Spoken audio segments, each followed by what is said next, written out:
after more than 2 hours na drive, Calatagan na tayo.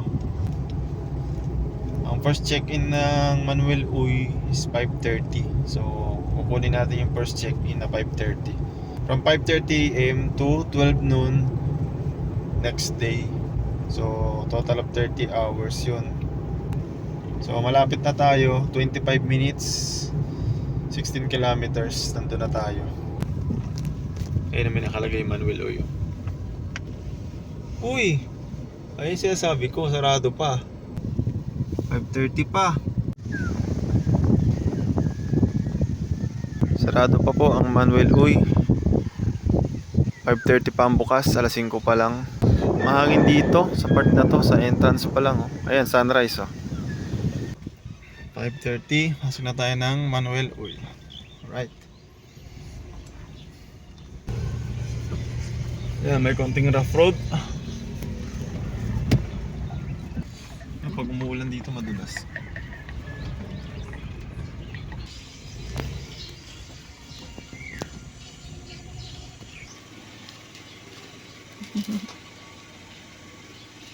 Pa-register tayo. Alright, so magbabayad na tayo dito sa kanilang counter. Sir, ito yung copy ng entry pass. I-check ko ng security. Present lang. Andito po ang mga rules ng beach. Please read and follow. Sir, may silent hours. May quiet area. Check out tomorrow, 12 noon. Assign na lang po.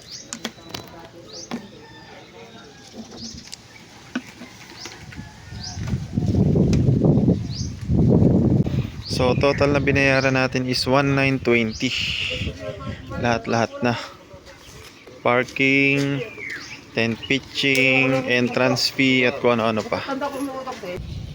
Apps, may off-road ulit. Alright.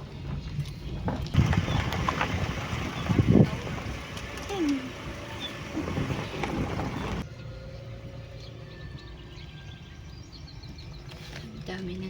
Dito kami nakakuha ng spot. So napakaganda pala dito. Kasi ayan yung kotse mo.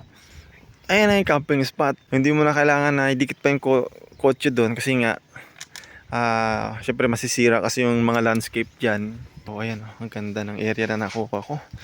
Ayan pwede kami dito. Ayan pwede dyan. Tapos pwede rin dito. Napakakalmado ng dagat. Amen. Ang ganda dito sa Manuel Uy. Napakakalmado ng dagat Perfect na perfect sa mga kids. May mga dumi lang pero dumi ng nature yan. Hindi naman yan dumi ng tao. Mga dahon-dahon. Good morning, si Chiro. Pogi naman ni Kuya. Baba tayo ng gamit.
Ito ang ating almusal.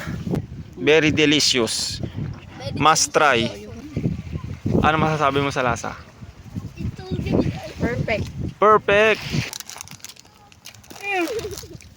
Ano? Ano masasabi mo?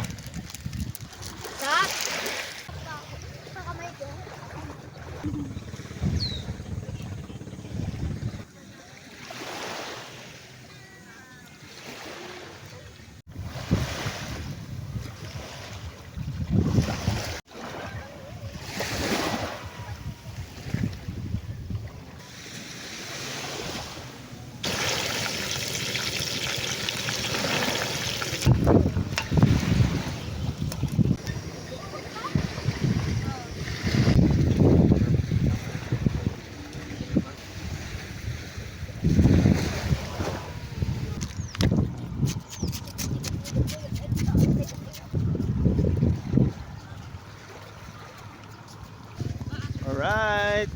So, lakad-lakad muna tayo dito sa Manuel Uy Campsite and Beach Resort.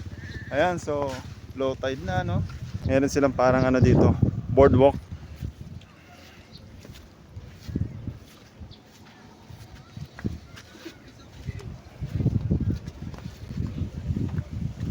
Oh, malaglag ka ha. Hanggang dyan lang. Oh, parang against the light. Ah, may hagdan din pala. Ayan, so naglalakad-lakad kami dito sa low tide.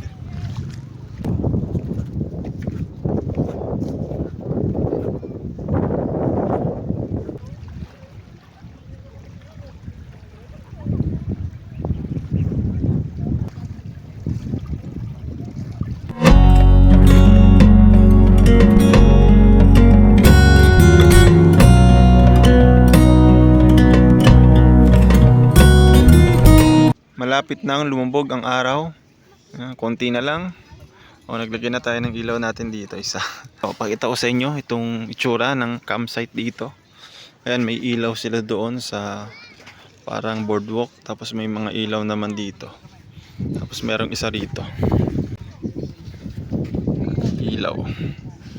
Maliwanag. Ayan. Punuin ko ng ilaw to.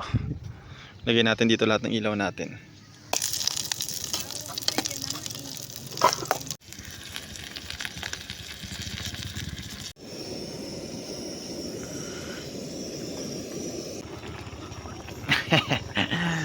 Kaya niya kaya yung ano, tulugin. Yan, so habang inaantay natin na i-absorb yung sotanghon, yan, binukas ng aking misis tong dragon fruit ng Tagaytay.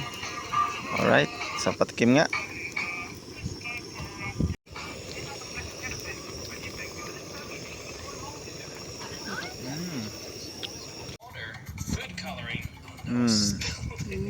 Ala, favorite niyan.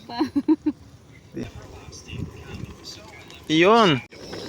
Alright, so nagawa natin ang paraan, no? Kahit maliit lang yung lutuan natin, no?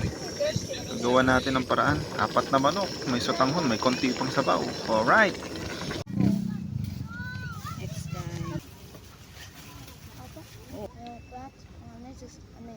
Ayan. Ka na.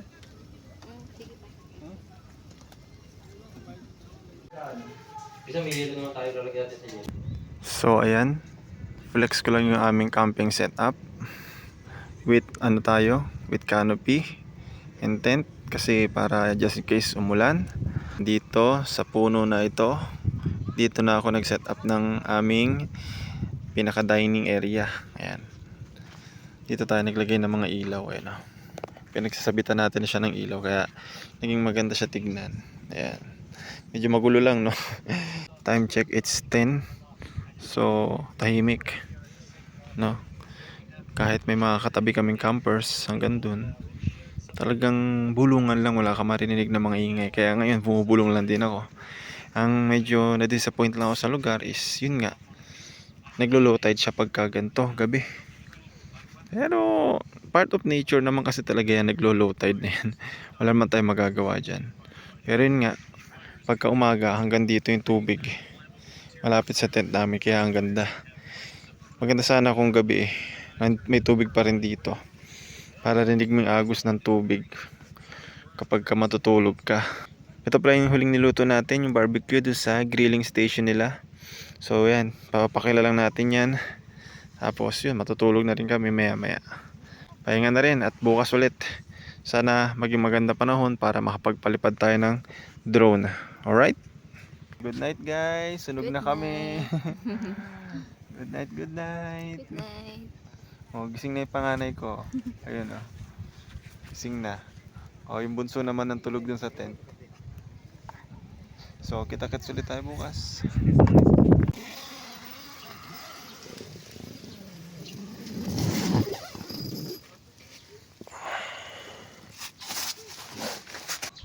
Tulog na ulit.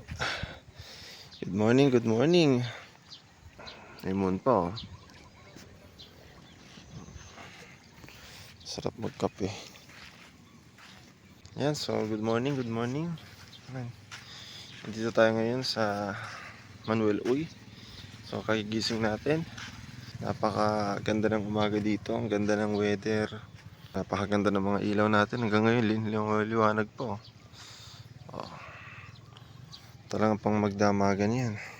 Simple lang naman setup natin dito. Ito. Tables, chairs, sapat na chairs, tent, canopy.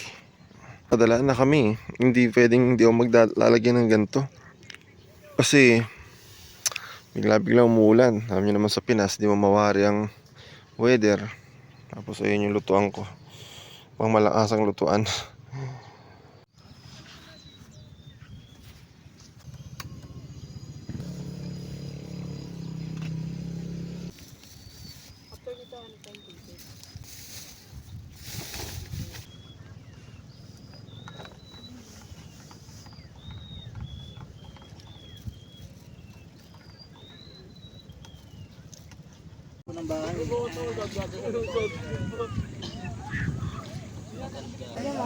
White sun pa, white sun.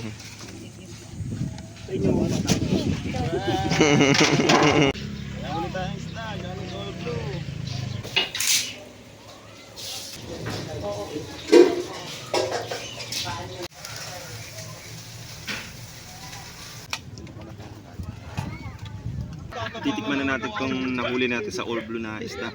Ito. Medyo sinunog natin yung kaliskis niya kasi makapal ang kaliskis. Tapos ito yung pinakasawsawa natin.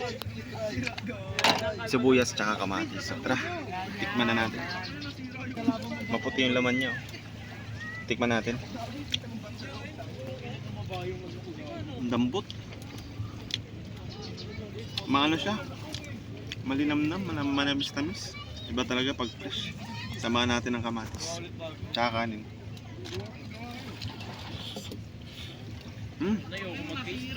Panalo.